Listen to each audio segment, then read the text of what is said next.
Estamos já então gravando, né? E hoje hoje nós iremos dar continuação ao estudo que nós estamos realizando nos profetas menores, né? E hoje chegou o dia de nós estarmos abordando os profetas Naum e o profeta Abacuque, né? E vamos estudar um pouquinho da mensagem profética deles e de como que isso pode ser aplicado para os nossos dias, né? Naum, como eu disse, foi um profeta menor, né? Nós estamos estudando os profetas menores e nós já foi explicado o porquê que é chamado de profeta menor. Naum também cobre o período pré-exílico, né, antes do povo ser levado ao exílio. O nome Naum significa consolo.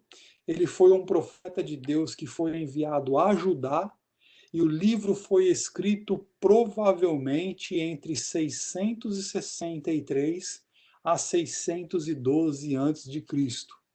Naum ele foi um profeta enviado por Deus para anunciar uma mensagem de consolo para Judá, para o Reino do Sul, que Deus haveria de julgar os inimigos de Judá.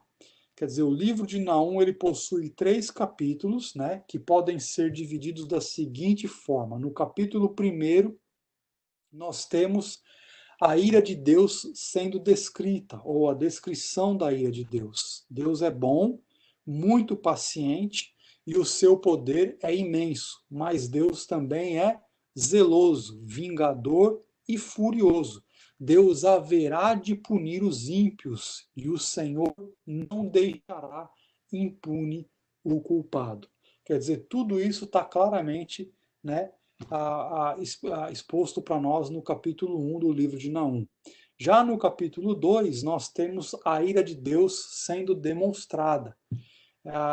Prepare-se, Nínive, né? Agora Deus falando para os vizinhos de Judá, os inimigos de Judá. Prepare-se, Nínive, o Senhor dos exércitos está contra você. Devastação, destruição e desolação será a recompensa de Nínive. E aí, então, no capítulo 3, nós temos a ira de Deus sendo defendida. De que forma sendo defendida? Como se Deus estivesse, né, através do profeta, mostrando o porquê que Deus haveria de julgar as nações vizinhas de Judá também. Nínive era culpada de orgulho, era culpada de idolatria, era culpada de mentira, de crueldade, de roubo e de oprimir os outros. O juízo de Deus é justo e o castigo de Nínive se tornaria um exemplo para os demais. Quer dizer, Deus traria consolo para Judá,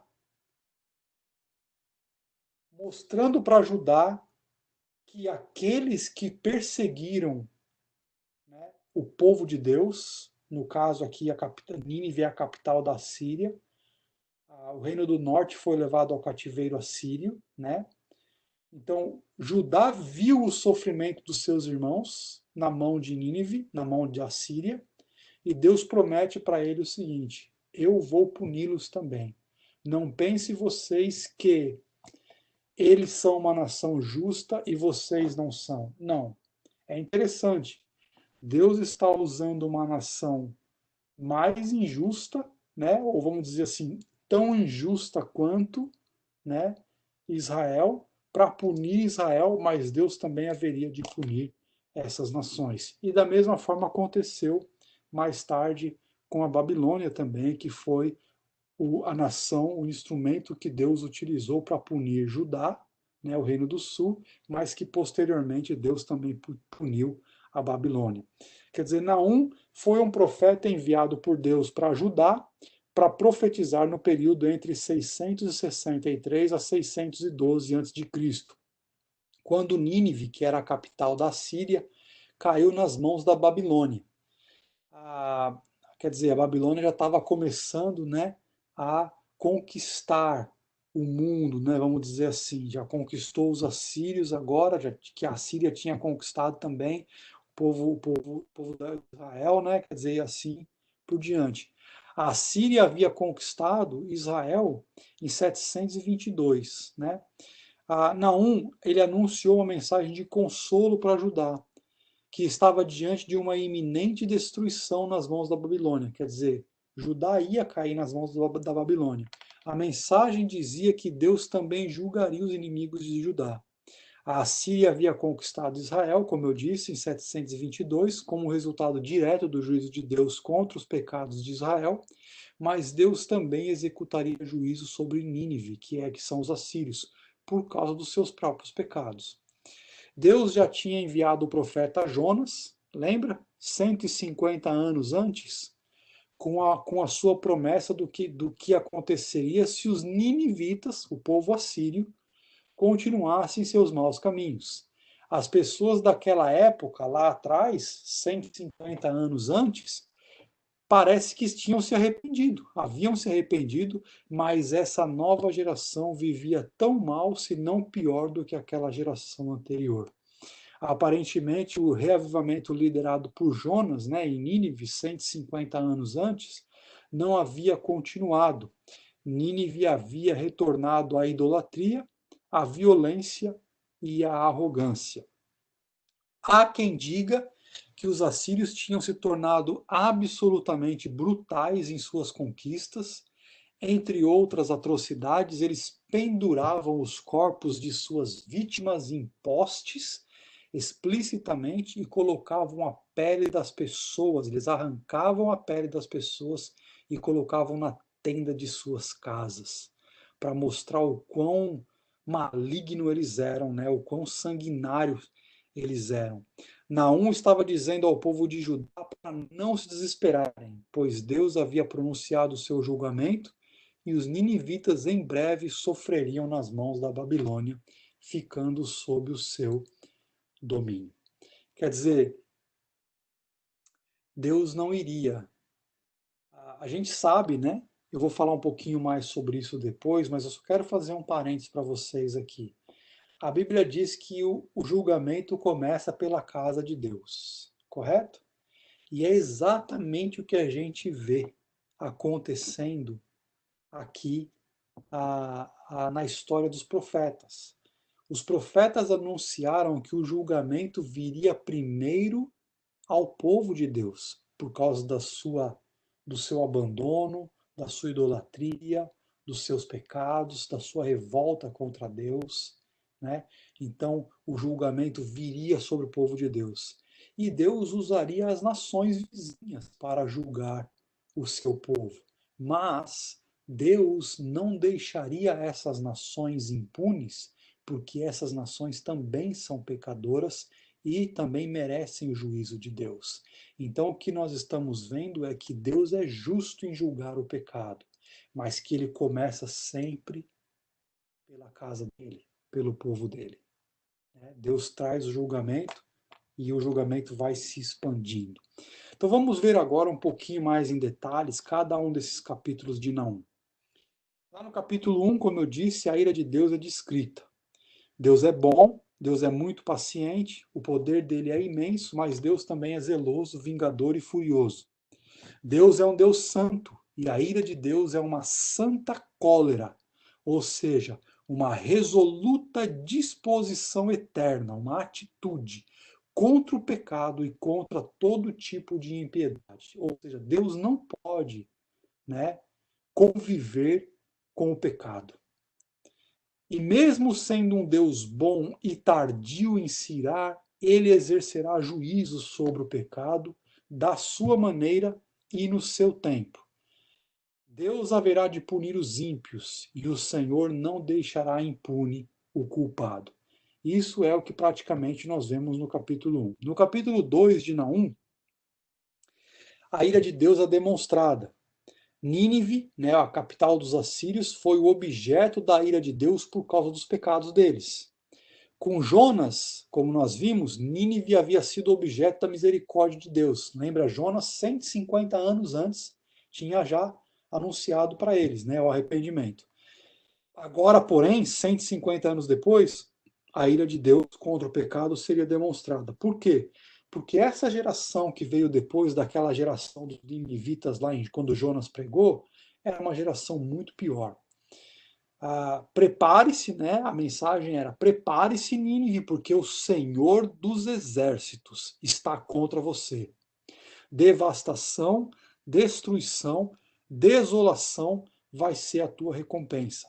E esse capítulo mostra também que Deus eventualmente restauraria o esplendor de Israel.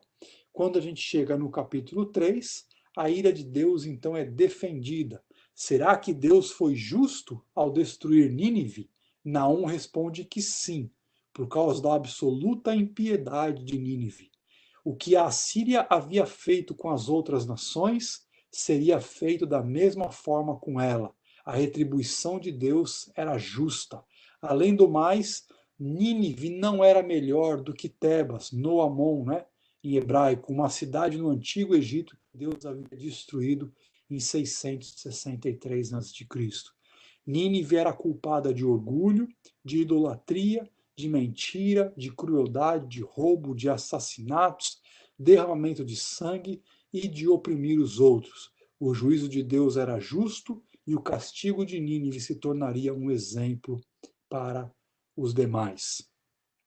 Qual é o tema desse livro de Naum, né, ou o propósito? A gente vê claramente aqui que Naum relata o anúncio de que o Deus que é santo retribuirá a Nínive por todos os seus pecados à maneira dele e no seu tempo.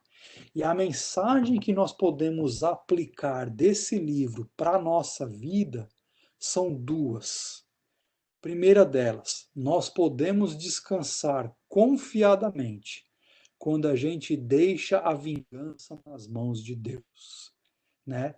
Deus falou através do profeta Naum para Judá: não se preocupe, eu vou vingar, né? Eu vou vingar o mal que é feito a você. Você não precisa buscar a vingança. O Novo Testamento, o apóstolo Paulo deixa isso de forma muito clara. Nós vamos ler daqui a pouquinho, mas vamos continuar aqui. A segunda coisa que nós podemos ver é que Deus é paciente e tardio para se irar, que ele dá para cada um de nós a oportunidade de se arrepender e voltar para ele. Entretanto, Deus não se deixa escarnecer. Quer dizer, com tudo que Deus já havia feito, julgando, né, o pecado, Judá, por exemplo, tinha visto os próprios irmãos do norte, a Israel, caindo nas mãos da Assíria, e ainda assim não aprendeu. Quer dizer, a gente vê o quanto que o pecado destrói as pessoas, destrói, né, as coisas belas da vida, na vida da pessoa, e ainda assim a gente não aprende. Quer dizer, com o erro dos outros, né? Você para pensar assim, por que que Deus deixou escrito na palavra dele tanta história para que a gente pudesse ler, né? Eu estou lendo Crônicas agora, no meu devocional diário, e eu falo pra você, cara, os primeiros capítulos de Crônicas é chato demais, cara. É uns nomes que não dá nem, eu não consigo nem pronunciar direito. Mas por que que Deus deixou registrado a história pra gente hoje, né? Tantos centenas de anos depois. Por que que Deus deixou a história escrita para nós até hoje? Para que a gente venha aprender com o erro que eles cometeram no passado, aprender com os acertos que eles cometeram no passado, para que eu e você não venha sofrer da mesma forma que eles sofreram no passado. Quer dizer, então a gente precisa tirar as lições boas do passado e aprender com elas, e as lições ruins e aprender com elas também, para que a gente não venha. Deus falou para Judá: Judá, você viu o que aconteceu com os seus irmãos, e ainda assim vocês não se voltaram da sua idolatria. Ainda assim vocês não abandonaram seus maus caminhos. Quer dizer, Deus é misericordioso? Sim, mas Deus jamais vai ser escarnecido, né? Paulo disse assim: aquilo que o homem semeia, isso ele colhe. Quer dizer, então, Principais ensinamentos e características desse livro de Naum. O Deus que é santo não deixará o pecado impune. A vingança pertence a Deus e nós devemos entregar tudo nas suas mãos. Lá no Salmo capítulo 37, o verso de 1 a 3 diz assim: Não se aborreça por causa dos homens maus, e não tenha inveja dos perversos, pois como o capim logo secarão, como a relva verde logo murcharão. Confie no Senhor e faça o bem. Quer dizer, faça o bem, confie em Deus, né? Até mesmo fazer o bem a quem? Faça o bem até ao seu inimigo, até aquele que te persegue, dê a ele o que comer, dê a ele o que beber, né? Salmo 37, o mesmo Salmo, versículo 27 e 28, diz assim: Desvie-se do mal e faça o bem, pois o Senhor ama quem pratica a justiça e não abandonará os seus fiéis. E lá em Romanos, no capítulo 12, no verso 19 até o verso 21, o apóstolo Paulo disse assim: Amados, nunca procurem vingar-se, mas deixem com Deus a ira, pois está escrito: Minha é a vingança, eu retribuirei, diz o Senhor. Ao contrário, se o teu inimigo tiver fome, dele de comer. Se tiver sede, dele de beber. Fazendo isso, você amontoará brasas vivas sobre a cabeça dele. Não se deixem vencer pelo mal, mas vençam o mal com o bem. Deus é bom, tardio para se irar e grande em poder. Naum também ensina que Deus é zeloso, que Deus é vingador e que ele é furioso, que nenhum reino ímpio sobre a terra pode resistir ao juízo de Deus, e que tanto a ira de Deus quanto a misericórdia de Deus fazem parte da justiça de Deus.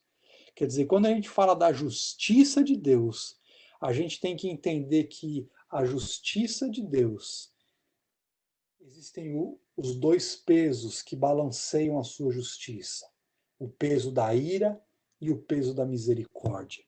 Lá em João 3,16, que é um verso conhecido por todos nós, o verso 16, 17 e 18 dá para a gente uma pequena imagem do que nós estamos falando aqui. Olha só. Deus amou tanto o mundo que ele deu o seu Filho unigênito para que todo aquele que nele crer não pereça, mas tenha vida eterna. Quer dizer, a misericórdia de Deus, né? Levou Deus a amar o mundo e a entregar o seu Filho em favor desse mundo. Deus enviou o seu Filho ao mundo, versículo 17, não para condenar o mundo, mas para que este fosse salvo por meio dele. Agora olha o versículo 18. Quem não crê, quem nele crê, não é condenado. Mas quem não crê já está condenado, por não crer no nome do Filho unigênito de Deus.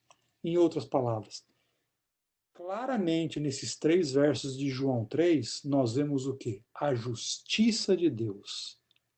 A ira de Deus se manifesta dos céus contra toda a impiedade. Paulo fala em Romanos 1. A condenação sobre toda a humanidade. Mas aqui a gente vê a misericórdia. Deus preparou um caminho.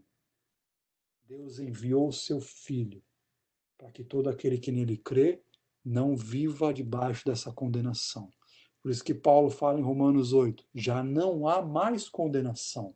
Que condenação? Essa condenação que João fala aqui também. A mesma condenação que Paulo falou nos capítulos anteriores a Romanos 8.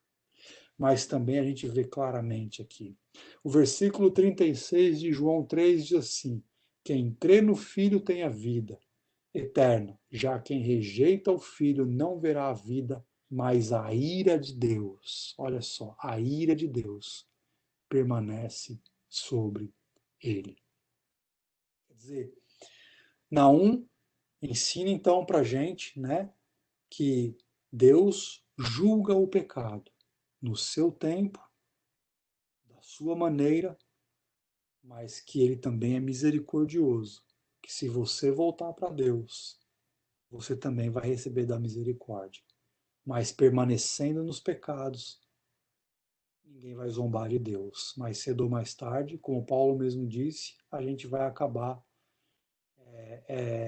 colhendo o fruto de tudo aquilo que a gente plantou. Se plantamos na carne, colheremos a corrupção. Se plantarmos no espírito, colheremos a vida eterna. Então, basicamente, essa é a mensagem do profeta Naum, né? Dentro daquele contexto. E agora nós vamos ver, então, um pouco do profeta Abacuque. Abacuque também foi um profeta menor que cobriu o período pré-exílico também. Abacuque significa lutador. Foi um profeta de Deus enviado para ajudar. O livro de Abacuque foi provavelmente escrito em 607 a.C. Alguns dizem 610 até 605. Abacuque foi o último dos profetas menores de Deus enviados a Judá antes da queda. Então presta atenção. Muito importante esse detalhe. Por quê? Porque aqui nós temos o último aviso antes da queda, antes do exílio. É como se Deus dissesse: ok, eu enviei vários profetas para chamarem vocês. Eu vou dar mais uma chance. Né? Cada um deles foi trazendo uma mensagem. E a coisa foi tomando cada vez mais proporção de pecado. E aqui a gente tem, então, a Deus trazendo aí esse profeta, o profeta Abacuque, para realmente trazer essa mensagem para a Babilônia. O livro de para ajudar antes da queda para a Babilônia. O livro de Abacuque possui 3 capítulos, que podem ser divididos da seguinte forma. Capítulo 1 até o capítulo 2, versículo 3, vai apresentar a bondade e a justiça de Deus sendo questionadas. Por que punir o mal com o mais mal? Quer dizer, o profeta vai aqui, né, argumentar. Você vai punir o mal da nação, trazendo uma nação pior ainda para ser instrumento de punição? Capítulo 2, versículo 4 até o versículo 20, vai apresentar a justiça de Deus sendo demonstrada. A impiedade será castigada e os babilônios também serão julgados e punidos pelos seus próprios pecados. E o capítulo 3, né, Abacuque vai mostrar que Deus é justo, que nós podemos confiar e louvar a Deus por sua santa justiça, pois Deus sabe o que está fazendo, ele está vivo e ativo, e ele julga e ele salva. Abacuque foi o último dos profetas menores para Judá antes da primeira deportação dos exilados para a Babilônia, que aconteceu em 605 a.C. Abacuque levantou sérios questionamentos acerca do que Deus estava ou não fazendo. Abacuque apresentava características mais de um teólogo ou de um filósofo do que um profeta. No capítulo 1, né, como eu disse, do versículo 1 até o capítulo 2, versículo 3, nós temos a bondade e a justiça de Deus sendo questionadas, né? Por que punir o mal com o mais mal? Abacuque bateu um papo com Deus nesse capítulo 1 até o capítulo 2, versículo 3, e levantou alguns questionamentos à medida que ele viu a iminente destruição da sua terra e do seu povo, Judá, diante da Babilônia. Primeiro, Abacuque queria saber o porquê de Deus não agir para julgar o pecado óbvio de Judá, né? Ele queria saber o porquê. Por que que Deus não agiu para julgar o pecado óbvio? Deus respondeu ao questionamento dizendo que ele já estava fazendo algo nesse sentido, que Deus estaria levantando os ímpios caldeus, ou seja, a Babilônia, contra Judá.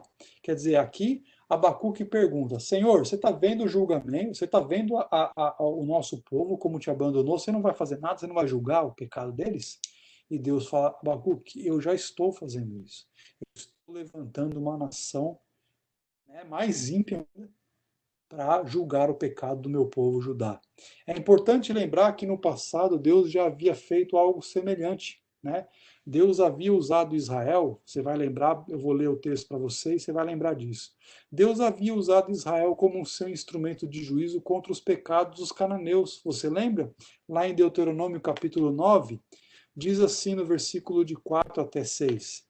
Depois que o Senhor, o seu Deus, os tiver expulsado da presença de você, não diga a si mesmo: o Senhor me trouxe aqui para tomar posse dessa terra, dos cananeus, a terra de Canaã, né, por causa da minha justiça. Não, É devido à impiedade destas nações que o Senhor vai expulsá-las da presença de você. Não é por causa da sua justiça ou de sua retidão que você conquistará a terra deles, mas é por causa da maldade destas nações que o Senhor, o seu Deus, as expulsará de diante de você, para cumprir a palavra que o Senhor prometeu sob juramento aos seus antepassados Abraão, Isaque e Jacó. Portanto, esteja certo de que não é por causa da sua justiça que o Senhor, o seu Deus, lhe dá esta boa terra para dela tomar posse, pois você é um povo obstinado. Olha só, Deus já tinha feito isso. Da mesma forma que Deus usaria a Babilônia, né, para trazer julgamento contra Judá, da mesma forma que Deus usou os assírios para trazer julgamento contra Israel, da mesma forma Deus usou Israel, né? Quando Deus entregou a terra de Canaã, Israel foi um instrumento de Deus para acabar com aquele povo, para destruir aquele povo, para acabar com, para julgar o pecado daquele povo, né? Abacuque aqui ele fica surpreendido, né? Ele fica boquiaberto com o fato de que Deus usaria um povo mais ímpio que Judá para julgar os pecados do seu próprio povo Judá. Mas Abacuque se esqueceu de que a justiça de Deus ela não é relativa e nem comparativa. E que esse tipo de justiça não é uma. Não, esse tipo de justiça relativa ou comparativa não é um conceito bíblico. Deus não mede a justiça de uma nação ou de um indivíduo comparando um com o outro. Mas o padrão estabelecido por Deus de julgamento é sempre em relação a si mesmo. Em outras palavras, Deus é quem estabelece o padrão de juízo. Deixa eu te fazer um paralelo aqui e fazer um parênteses aqui e falar uma coisa. Para pensar. Se eu vou julgar, né? Se eu vou julgar, se eu julgo o que eu faço baseado nas pessoas à minha volta, eu sempre vou ver pessoas que estão fazendo melhores do que eu, e aí eu vou ficar deprimido. E eu sempre vou ver pessoas que estão fazendo piores do que eu, e aí eu vou ficar o quê? Orgulhoso. Então, Deus, o apóstolo Paulo diz que Deus estabeleceu todo mundo debaixo de um mesmo padrão. Todo mundo debaixo do julgamento, para que ele haja com misericórdia para com todos. Entende? Então, quer dizer, o padrão que Deus usa, né, estabelecido de julgamento, é a si mesmo. Judá não tinha que comparar. Abacuque não tinha que argumentar contra Deus. Você vai usar uma nação pior para julgar o meu povo? Ué, por acaso existe alguém, bom, em termos de pecado, tem alguma diferença entre eu e você? Nenhuma. Quer dizer, o mesmo pecado, o apóstolo Paulo ele diz assim, né? Aquele que está de pé, cuidado para que não caia. Por que ele disse isso? Porque o pecado está presente na vida de todos nós. Ah, pastor, mas eu não mato, eu não roubo, eu não faço isso. Meu irmão, não é disso que a gente está falando, não. Você sabe muito bem que você é um pecador. Né? E se você fizer uma análise à luz do padrão que Deus estabeleceu da santidade dele, né? Porque Deus entregou a lei não apenas para revelar o pecado do homem, mas para revelar a santidade dele também. E baseado na lei, estabeleceu o padrão de julgamento. Por isso que todos nós, Paulo disse, jamais podemos ser justificados pela lei. Por quê? Porque como é que a gente pode cumprir com a santidade requerida naquela lei? Porque o nosso Deus ele é santo, santo, santo. Só existe uma forma.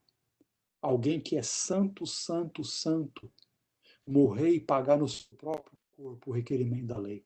E foi exatamente o que Jesus fez. Então, quando a gente olha, né, para tudo isso aqui, essas argumentações que a gente vê aqui nos profetas menores, não é diferente das argumentações que eu e você tem. Talvez com palavras diferentes, né, mas argumentações semelhantes dentro do contexto. Deus é quem estabelece o padrão de julgamento, tanto de uma nação como de um indivíduo. Portanto, Deus já havia decidido usar os babilônios como instrumento de juízo sobre o seu povo Judá. Porém, não porque os babilônios eram melhores nem piores do que Judá, mas sim porque Deus escolheu dessa forma. Quer dizer, os caminhos de Deus são superiores aos nossos caminhos, os pensamentos de Deus são superiores aos nossos pensamentos. Mas como nós vimos em Naum, Deus trouxe o que? Consolo para ajudar, dizendo que, olha, eu vou julgar esse povo também. Quer dizer, não fique pensando que eu vou ser injusto. Eu não sou injusto. Eu sou justo. E eu vou julgar as nações que também, né, que eu estou usando para julgar o meu povo. Capítulo 2, versículo 4 até o versículo 20, apresenta a justiça de Deus sendo demonstrada. Quer dizer, a impiedade será castigada, os babilônios também serão julgados pelos seus pecados. Como que para consolar Abacuque, né, Deus então descortina o último juízo que ele exerceria sobre a Babilônia. 5 ais são pronunciados contra os babilônios por causa do orgulho deles, da avareza, da violência e da idolatria deles. Abacuque, né, como um homem justo, tinha que depender de sua fé em Deus. Ele tinha que crer no justo juízo de Deus e, da parte dele, fazer o que era certo diante de tudo que Deus lhe havia revelado. Olha só, meu irmão, o que nós podemos aprender aqui nesse capítulo 2 de Abacuque é que nem sempre eu e você vai entender o que Deus está fazendo. Mas se tem uma coisa que eu e você temos que fazer é confiar. Mesmo que a gente não entenda por que que está acontecendo isso na minha vida. Por que que eu estou passando por isso? Ou por que que está acontecendo isso, né, com a nossa terra? Eu confio que o nosso Deus, que é soberano, que não é pego de surpresa, que nada e ninguém pode frustrar os seus planos, que ele tem planos eternos, que os pensamentos dele são maiores do que os meus. E que lá na frente, um dia, eu vou ter condições, então, de entender. E eu vou louvar a Deus por isso. Né? Ah, isso daqui esse capítulo 2 mostra isso para nós. Chega então no capítulo 3, nós temos aqui, né, Deus é justo e nós podemos confiar na santa justiça dele. Deus sabe o que está fazendo. Abacuque orou pedindo a Deus para que julgasse Judá com misericórdia. E ele também orou por um reavivamento de Deus entre o seu povo. Eu já tive pessoas perguntando para mim assim, pastor, o coronavírus é julgamento de Deus sobre a Terra? Olha, se é, eu não sei. Se é ou não, eu não sei te dizer. Uma coisa eu sei, que ninguém pode, né? Deus, a Bíblia diz lá em Romanos capítulo 1 que dos céus é manifesta a ira de Deus contra toda a impiedade e injustiça dos homens. Quer dizer, nunca mudou, sempre foi assim. Quanto mais uma geração se distancia de Deus, mais ela vai sofrer as consequências e vai colher o fruto desse distanciamento, né? Então, se Deus está usando um vírus ou todos os vírus que estão aí, todas as doenças que estão aí, eu posso dizer para você assim, dentro do plano soberano de Deus, sim, está usando para trazer julgamento. E como que a igreja deve responder diante disso? Talvez fazer como Abacuque fez aqui, Senhor, tenha misericórdia. Né? Eu sei que nada disso pega o Senhor de surpresa, tenha misericórdia de nós, traga revivamento, nós temos que continuar anunciando o Evangelho, orar por um revivamento, que foi exatamente isso que Abacuque fez no capítulo 3. Só o Senhor poderia salvar o povo de Judá, e Abacuque reconheceu isso. Abacuque entendeu que o povo ia ser julgado. Abacuque sabia que não tinha mais como, né? Não tinha mais como segurar as mãos de Deus, não tinha mais como impedir o julgamento. Então o que ele faz? Senhor, julga com misericórdia. Lembra quando Deus deu para Davi a escolha, né? Você quer cair nas mãos dos homens, você quer isso ou você quer? E Davi falou assim: olha, Deus, eu quero cair nas tuas mãos, porque eu sei que o Senhor é misericordioso. E essa deve ser a nossa oração. Deus é misericordioso. né? Deus vai cumprir os seus planos nesse momento que nós estamos vivendo e nós podemos ter certeza de que Deus é misericordioso e que Ele tem planos que a gente não tem condições de entender muitas vezes com a nossa limitação. Assim como os profetas, muitos deles, né, falaram, ouviram Deus falando diretamente com eles e não tinham compreensão longínqua das profecias longínquas que haveriam de acontecer. Veja, Abacuque, como homem limitado e mortal, deveria somente louvar a Deus a despeito do que Deus havia permitido acontecer ou da forma como Deus escolheu para operar a sua vontade. Quer dizer, eu tive um amigo, logo que eu comecei a fazer seminário muitos anos atrás, uma vez ele falou para mim assim, Fernando, quando você não conseguir ver as mãos de Deus agindo, né, por causa da sua limitação, ainda assim você pode crer no coração e confiar no coração de Deus. O nosso Deus é um Deus amoroso, já provou isso e nós podemos confiar no seu coração, a despeito de qualquer que seja a dificuldade. Né? Outra coisa que nós podemos ver é que, a despeito da dificuldade, você vai conversar com as pessoas mais sofridas, as pessoas que passaram por dificuldade na vida, elas vão falar para você lá na frente como Deus cuidou, como Deus foi misericordioso, como Deus concedeu a eles a volta por cima e as coisas voltaram, né, a aconteceram então de uma outra forma. Quer dizer, Deus é misericordioso, né? A misericórdia de Deus se renova a cada manhã sobre as nossas vidas. O tema de Abacuque, ele questionou por que Deus estava permitindo que o seu povo escolhido sofresse nas mãos dos seus inimigos, e Deus graciosamente respondeu o questionamento do profeta, e a fé de Abacuque foi restaurada. A mensagem que nós podemos aplicar é que Deus é justo, que nós podemos confiar e louvar a Deus por sua santa justiça, que Deus sabe o que está fazendo, mesmo quando nós não entendemos, mesmo quando não gostamos, ou mesmo quando não concordamos com aquilo que Deus esteja fazendo. Nós devemos sempre confiar nele e louvá-lo por quem ele é. Não importa quais sejam as circunstâncias, Deus é digno de nossa confiança, devoção e louvor. Principais ensinamentos: não há nada de errado em fazermos perguntas sinceras a Deus. Prova disso é só você ler o livro de Salmos. Nos Salmos você tem quantas vezes os salmistas perguntaram para Deus: Senhor, por que isso está acontecendo? No Antigo Testamento, se o Senhor é por nós, por que tudo isso está acontecendo? Olha, meu irmão, se a pergunta é sincera e Deus é o único que vai responder essa pergunta, né? Deus é o único capaz de ver a sinceridade do seu coração ou não. Lembra lá de Jó, né? Quer dizer, Deus conhecia a sinceridade do coração de Jó. Não tem nada de errado. Aliás, deixa eu falar uma coisa para você. Quando a gente passa por uma situação de dor muito profunda, não tem nada de errado. Não fique se culpando ou pensando, puxa vida, estou eu aqui questionando a Deus. Cuidado.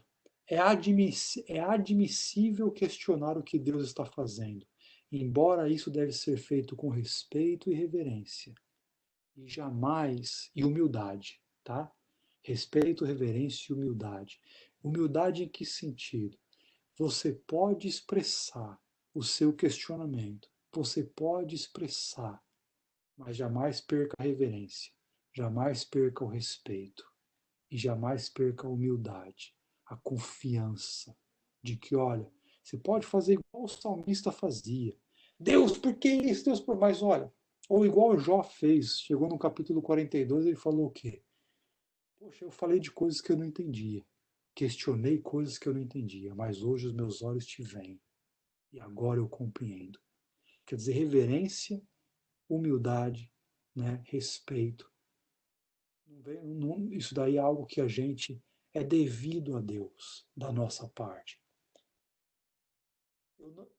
Eu falo para as pessoas assim, ah, A gente não tem que ter resposta para tudo o que acontece. Eu sei que esse mundo manchado pelo pecado, o pecado ele veio e ele acabou afetando tudo, a desgraça, né, as dores, os vírus, né, as enchentes, as mortes, tudo isso foi tomando lugar, a malignidade, né, do próprio Satanás agindo neste mundo, né, contra o povo de Deus, mantendo as pessoas na ignorância, cegando o entendimento delas. Quer dizer, nós vivemos nesse mundo triste, mas a nossa esperança está na restauração e não nesse mundo.